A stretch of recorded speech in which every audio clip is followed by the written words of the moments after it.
Vous vous demandez peut-être comment les philosophes stoïciens de l'Antiquité voyaient le désir et l'amour. Étaient-ils de fervents romantiques ou, au contraire, froids et distants? Cherchaient-ils la jouissance dans la polygamie ou exaltaient-ils les devoirs du mariage? Aujourd'hui, je vais analyser ces concepts à travers le prisme du stoïcisme, une philosophie qui, bien qu'ancienne, reste d'une pertinence étonnante pour nos vies modernes. Pour commencer, il est essentiel de comprendre la différence fondamentale entre l'amour et le désir. De nos jours, ces deux notions sont souvent confondues, alors qu'elles sont en réalité très distinctes dans la philosophie stoïcienne. L'amour inconditionnel est perçu comme la forme la plus pure de l'émotion, une dimension entièrement sous notre contrôle. Épictète, l'un des grands stoïciens, parlait de ce qui est en notre pouvoir comme étant de nature libre, non contrainte et sans entrave. Cela signifie que nous pouvons donner de l'amour sans rien attendre en retour, sans que sa qualité soit affectée par des facteurs externes. L'amour véritable est une expression de la vertu, indépendante des circonstances extérieures. Le désir, quant à lui, est une force incontrôlable qui nous enchaîne. Lorsque nous sommes dominés par le désir, nous convoitons le corps de l'autre, et dès que ce corps devient inaccessible, nous souffrons. Épictète a décrit ce qui échappe à notre contrôle comme faible, servile, dépendant des autres. Cette forme de convoitise nous plonge dans un état de dépendance émotionnelle, là où nous ne maîtrisons plus notre propre bien-être. Dans la société moderne occidentale, il existe une forte glorification de l'amour romantique. Ce concept est devenu un objectif primordial pour beaucoup, à tel point que dans plusieurs pays laïques, l'amour romantique a parfois surpassé la religion et la spiritualité en tant que quête existentielle. Beaucoup vivent dans une perpétuelle recherche de l'extase émotionnelle que procure cette forme d'amour, la plaçant au centre de leur existence. Cependant, il y a un problème inhérent à cette poursuite. Lorsque deux personnes tombent amoureuses, elles vivent souvent une phase d'euphorie, la lune de miel, un état parfois attribué à l'évolution biologique pour favoriser la reproduction. Mais cette phase est éphémère. Une fois que l'excitation initiale s'estompe, il n'est pas rare que les gens se sentent trompés, réalisant soudainement les défauts qu'ils avaient jusque-là ignorés chez l'autre. Ce désenchantement conduit fréquemment à la quête d'une nouvelle relation pour retrouver cette euphorie, un cycle infini de satisfaction temporaire. Ce type d'amour, fondé sur l'attachement et l'aversion, ne sert que soi-même et non l'autre.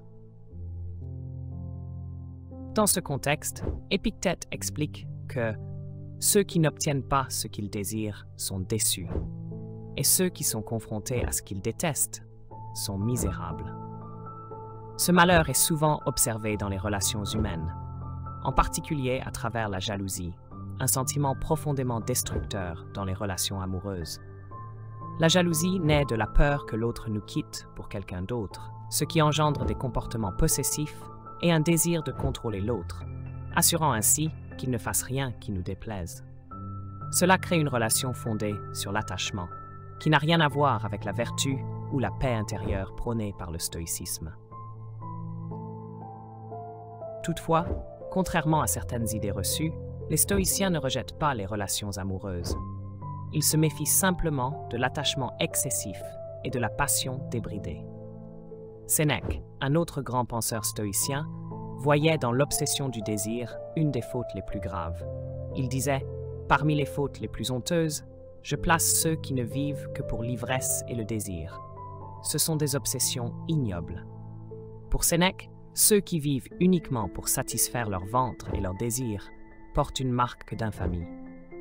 Il considérait même que la colère, la cupidité ou la violence étaient des péchés plus masculins en comparaison, car ils ne trahissaient pas autant de faiblesse. Cela dit, il ne faut pas interpréter ces propos comme une condamnation totale du désir sexuel.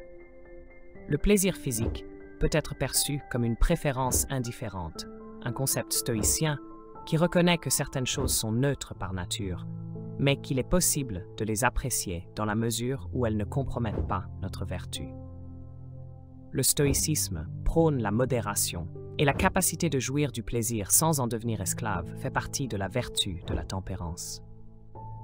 Une relation véritablement vertueuse, selon les stoïciens, est donc celle où l'amour transcende le simple désir charnel, où les partenaires se soutiennent mutuellement dans la poursuite de la sagesse et de la vertu.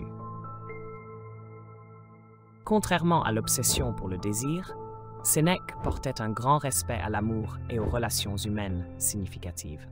En réalité, les philosophes stoïciens se montraient très soucieux du mariage et des responsabilités qui en découlent. Pour eux, le mariage était une institution à la fois noble et nécessaire, ancrée dans la vertu, et ils s'opposaient fermement au divorce et à l'adultère. Ces convictions s'accordaient parfaitement avec l'éthique du stoïcisme, une philosophie qui insiste sur la nécessité de mener une vie guidée par la vertu, où la moralité prime sur tout le reste. Musonius Rufus, un autre stoïcien de renom, accordait également une grande importance au mariage, qu'il considérait comme un partenariat fondé sur le souci mutuel de l'autre. Selon lui, dans le mariage, il doit y avoir une coopération et une sollicitude totale entre l'époux et l'épouse, que ce soit dans la santé ou dans la maladie, et à tout moment, car ils se marient non seulement pour avoir des enfants, mais aussi pour se soutenir mutuellement. Musonius observait que lorsque, dans un mariage, chacun se concentre uniquement sur son propre intérêt, négligeant son conjoint, cette union est vouée à l'échec. Cela se manifeste souvent dans les relations dépourvues d'affection véritable, où les partenaires cohabitent sous le même toit, tout en cherchant leur épanouissement ailleurs. Musonius qualifiait cette existence de pire que la solitude. Même si les stoïciens reconnaissaient l'importance de l'amour, ils mettaient également en garde contre l'attachement excessif à ce que nous aimons. Finalement, ni un partenaire, ni un ami, ni un enfant, ni même un animal de compagnie ne sont sous notre contrôle, et nous pouvons les perdre à tout moment. Épictète disait à ce propos, « Ne dis jamais de quoi que ce soit, je l'ai perdu, mais dis plutôt, je l'ai rendu. Ton enfant est mort, il a été rendu. Ton épouse est morte, elle a été rendue. » Cette perspective stoïcienne aide à gérer la peur de la perte ou de la trahison dans une relation. Si cette perte se produit, il s'agit simplement d'un retour à l'ordre naturel des choses. L'essence de l'amour, selon les stoïciens, réside dans la promotion de la vertu. Un mariage, par exemple, peut être perçu comme un moyen de favoriser le bien à travers les soins mutuels et l'éducation des enfants. Cette idée trouve écho dans des religions comme le christianisme et l'islam, où le mariage est vu comme une voie vertueuse pour deux personnes de pratiquer l'amour et même d'exprimer leurs désirs de manière morale. Cependant, bien que les stoïciens ne soient ni indifférents ni insensibles aux émotions humaines, ils plaçaient la vertu au-dessus de tout. Les relations intimes et la vertu ne sont pas nécessairement contradictoires. En fait, le désir peut faire partie d'une vie vertueuse, à condition qu'il soit maîtrisé et non excessif.